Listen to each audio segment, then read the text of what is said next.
Welcome back to my channel. আশা করি তোমরা সকলে ভালো আছো, আমিও খুব ভালো আছি। তো আজ আমি তোমাদের জন্য একটা নতুন ভিডিও নিয়ে চলে এসেছি। ফেসবুক স্ক্রল করলে একটা ভিডিওই চোখে পড়ে, কি না, ছাতার উপর ফ্লাওয়ার্স পেন্টিং। তো সবাই যেহেতু করছে, তা আমিও ভাবলাম আমিও একবার ট্রাই করে দেখি। বেশিরভাগ মানুষই কালো ছাতার উপর করছে, আমি এখানে কালো ছাতার উপর করছি না, কারণ আমার বাড়ি কালো ছাতা নেই। আর আমি যদি এক্সট্রাভাবে কালো ছাতা এখন কিনতে যাই তো বাড়িতে খুবই বকবে। তো সেই জন্য আমি যেই কালারের ছাতা ছিল আমি তার উপরেই আঁকছি। প্রথমে আমি এখানে চক দিয়ে কটা ফ্লাওয়ার্স নিজের মন মতন এঁকে নিচ্ছি।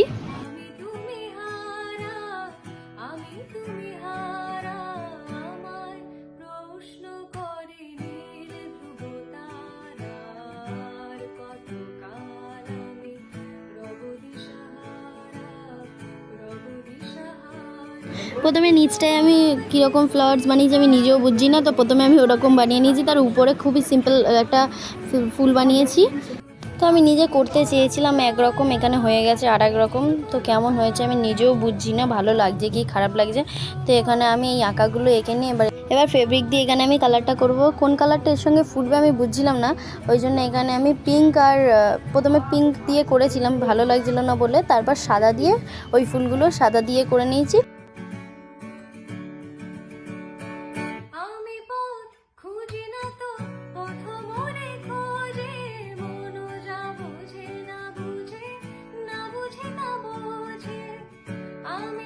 উপরের ফুলগুলো আমি পিঙ্ক দিয়ে করেছিলাম। তো প্রথমে করেছিলাম যেটা একটু সরু হয়ে গেছিলো, ভালো লাগছিল না, ওই জন্য ওর উপর থেকে আমি ডবল করে নিয়েছি। আর নিচের সাদা ফুলগুলোর মধ্যে আমি হলুদ কালার দিয়ে গোল গোল করে দিয়েছি মাঝখানে।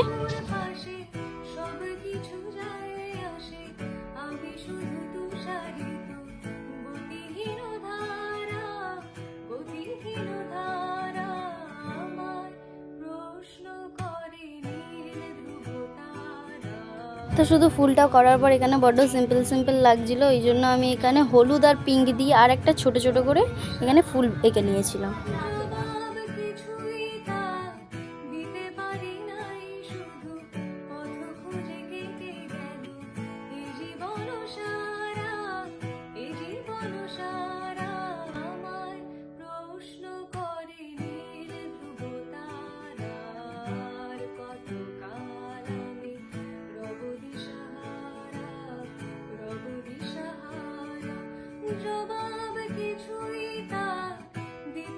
তো এখানে আমার হয়ে গেছে ছাতার উপর ড্রয়িং করাটা। তো কেমন হয়েছে তোমরা সবাই কমেন্টে জানিও। জানি অতটা ভালো হয়নি, তাও কমেন্টে জানিও কেমন হয়েছে। তো ভিডিওটা কেমন লেগেছে বলো। আর চ্যানেলে যারা নতুন আসছো তারা চ্যানেলটাকে সাবস্ক্রাইব করে দিও, আর পাশের বেল আইকনটাকে প্রেস করতে ভুলো না। টাটা।